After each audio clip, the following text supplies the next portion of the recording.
I do want to ask you about that 15 team a little bit, because I think that 15 team is maybe the best example of a team that could have, maybe would have won the national championship in 2015 if a 12-team playoff were in existence. So walk me through that year if you could, and tell me how the current version of the postseason would have allowed y'all an opportunity to maybe find your bearings.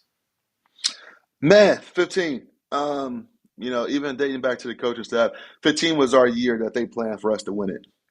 Um, the guys that we had in that program, the Bosa's, the Zeke's, the Mike Thomas's, the front five and the front seven on defense and the back end, they were all experienced guys, 3 year starters at that point. So we were like, okay, it's a veteran team, veteran leadership, veterans at all the key positions, and who played a lot of football, who's extremely good at football as well. This was going to be the year. And I think it started off bad for the very beginning, outside of going up to Virginia Tech and getting some redemption.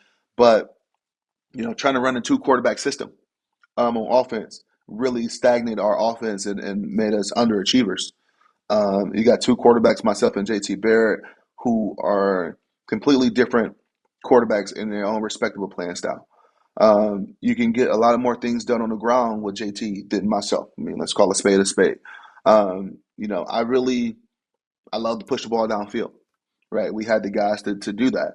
But it's hard to do that when you can't get a rhythm. So trying to do some of the things we were doing on offense by trying to keep guys happy, I think was our downfall as a coaching staff and as an offense, because it was hard to get a rhythm where you have completely different play styles when you try to play two different quarterbacks. It's not even close. So I think it started there, far as just the inconsistency. And then when Coach Meyer finally decided to go with JT as the starting quarterback, did I like the decision? Not at all. But did I support it? Yes. I remember like it was yesterday walking out of his office and saying, I was disappointed. I said, hey, now I know my role. Now I know my role, because all year you've been telling me I'm a starter, but I get pulled if we go 3 and out.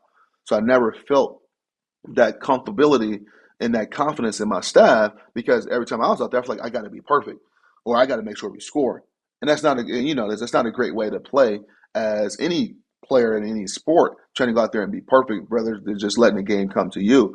So when he made that change, it was a huge sign of relief for me, because now I officially knew my role. I prepared like a starter, but I knew I was a backup. But I knew, hey, I'm going to be ready whenever my number is called. I don't need to no longer look over my shoulder to see if he already got this guy warming up, because we went 3 and out. And then you reverted back to, we start playing extremely well when he decided to make a guy a starter, JT. We start looking back like Ohio State football. And then we had a slip up versus Michigan State. They beat us at home game with a field goal, which ultimately kept us out of the Big Ten championship game. And back then, I mean, we have years where teams who didn't win their conference or lost in their conference championship game who make it to the 14 playoff. But back then, that was like a cardinal sin. You better not even think about that back then.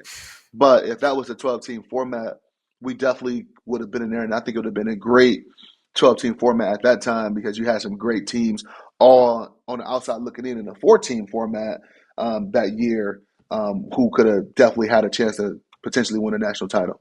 You think you guys would have won it? 100%. 100%.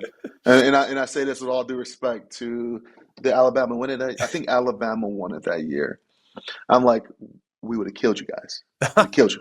And I'm really good friends with Reggie Ragland, man. We got drafted to Buffalo Bills together, and we laughed so much about the 14 game. I said, Reggie, oh, you're lucky we didn't catch you in 15.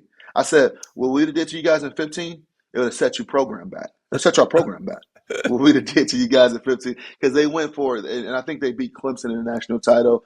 And Clemson, I think, you know how players are. We try to equate what would have happened. Clemson, I think, lost to Notre Dame in a slugfest in the Rain Bowl that year, and we put it on Notre Dame in the Fiesta Bowl. And we like, Clemson almost beat y'all. Notre Dame beat them. We hammered Notre Dame. We would have killed y'all. Like, you know how that stuff Of goes. course. But, that one slip up, man, it was the perfect storm for Michigan State to come into the shoe and beat us on senior night. And they ultimately go out there and win the Big Ten, but they get crushed by Alabama, I think like 31-0 in the playoffs, and then I think Alabama go on to win it.